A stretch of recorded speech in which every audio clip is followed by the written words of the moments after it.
Hi, my name is Sage, and this is my presentation about C4 photosynthesis. So we all remember the regular photosynthetic photorespiration, in which CO2 and RUBP react with our enzyme Rubisco. When those two buddies react, they create 6,3-phosphoglycerates, or glycerates like phosphoglycerates, just please don't quote me. Those then turn into 6 pGals, or phosphoglyceraldehydes.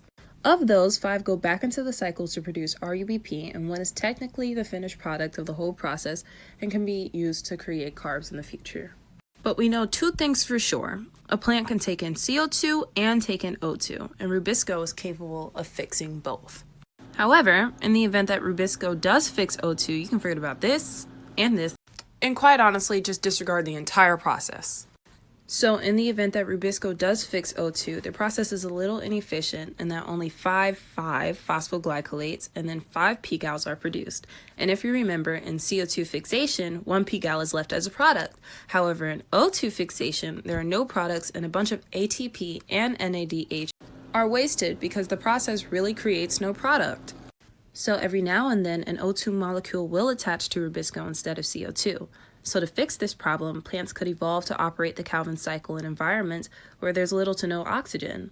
And so you may ask, well, how is that possible? They don't jump in a rocket and go outer space and then ignore their problems. Although that would be really cool.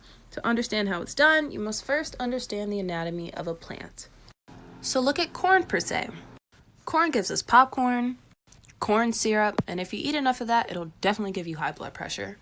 But as an example of a C4 plant, it also gives you an entire section in your textbook about C4 photosynthesis.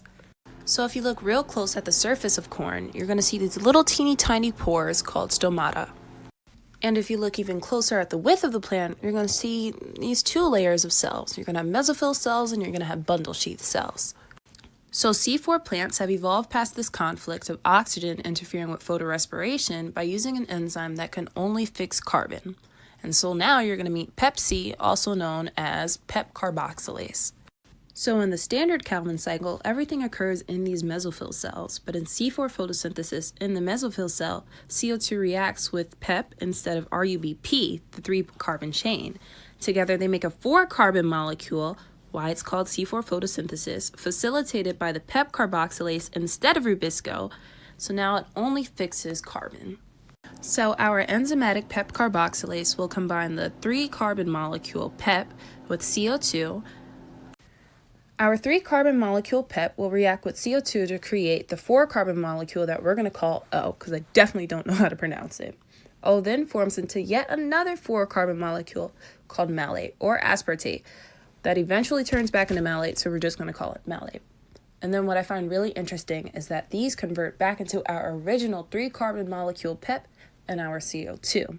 But what you must understand is that our CO2 is the one that leaves the mesophyll cells and enters the bundle sheath cells. And then the PEP goes back into the reaction yet again.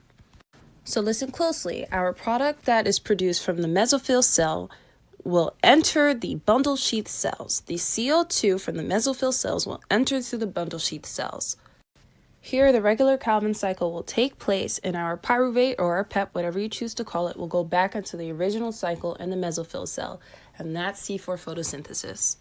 So a quick recap of C4 photosynthesis. We have a whole new enzyme called Pep-C that only fixes carbon.